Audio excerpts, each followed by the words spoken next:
पुराने समय की बात है। एक छोटे से गांव सत्यपुर में धीरज नाम का एक गरीब लड़का रहता था। वह बहुत मेहनती और ईमानदार था, लेकिन उसकी गरीबी उसकी तरक्की की राह में बाधा बनती। उसके माता पिता बचपन में ही गुजर गए थे और वह अकेला खेतों में मजदूरी करके अपना पेट भरता था। एक दिन धीरज जंगल से गुजर रहा था, तभी उसने देखा कि एक बूढ़ा साधु घायल अवस्था में पड़ा है। धीरज ने बिना सोचे समझे उसकी सेवा करना शुरू कर दिया।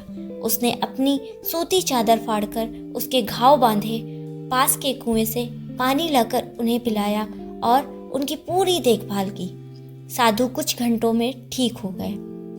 उन्होंने प्रसन्न होकर धीरज से कहा, बेटा, तुमने बिना किसी स्वार्थ के मेरी मदद की है। मैं तुम्हें एक वरदान देना चाहता हूँ। धीरज ने झुककर कहा, महाराज, मुझे किसी वरदान की आवश्यकता नहीं है। किसी की मदद करना ही सबसे बड़ा सुख है।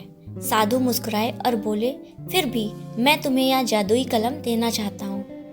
यह कोई साधारण कलम नहीं है। जो कुछ भी तुम इससे लिखोगे वह सच हो जाएगा, लेकिन याद रखना, इसका उपयोग सिर्फ अच्छे कामों के लिए करना। धीरज ने साधु को प्रणाम किया और घर लौट आया। पहले तो उससे विश्वास नहीं हुआ, लेकिन फिर उसने एक कागज पर लिखा, मेरे पास एक कटोरा भोजन आ जाए। जैसे ही उसने लिखा, उसके सामने एक कटोरा गर्म भोजन आ गया। वह चकित हो गया। अब धीरज ने इस कलम का सही उपयोग करने के लिए फैसला किया। उसने लिखा, गांव में कोई भूखा ना रहे, और देखते ही देखते गांव के अनाज के भंडार भर गए। फिर उसने लिखा, सबके घर पक्के हों, और सभी गरीबों के घर पक्के बन गए। गांव के लोग इस चमत्कार को देखकर चकित थे, लेकिन धीरज ने कभी घमंड नहीं किया।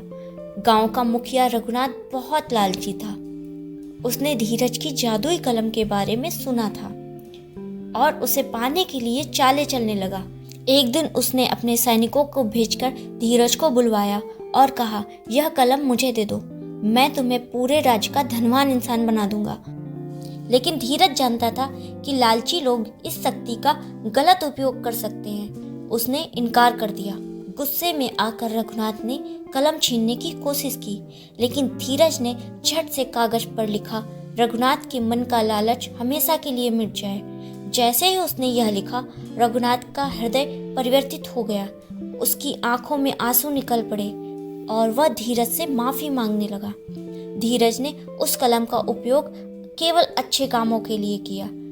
उसने गांव में एक स्कूल बनवाया, जिससे सब बच्चों को शिक्षा मिली। उसने अस्पताल खुलवाए ताकि किसी को इलाज के लिए दूर ना जाना पड़े। गांव के लोग खुशी खुशी रहने लगे और धीरज को सभी सम्मान देने लगे। लेकिन एक दिन धीरज ने कलम से आखिरी बार लिखा, यह कलम अपने असली मालिक के पास लौट जाए। जैसे ही उसने यह लिखा, कलम हवा में घुलकर गायब हो गई।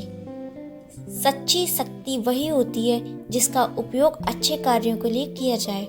लालच हमेशा बुराई की ओर ले जाता है। स्वार्थ रहित सेवा ही सबसे बड़ा धन है।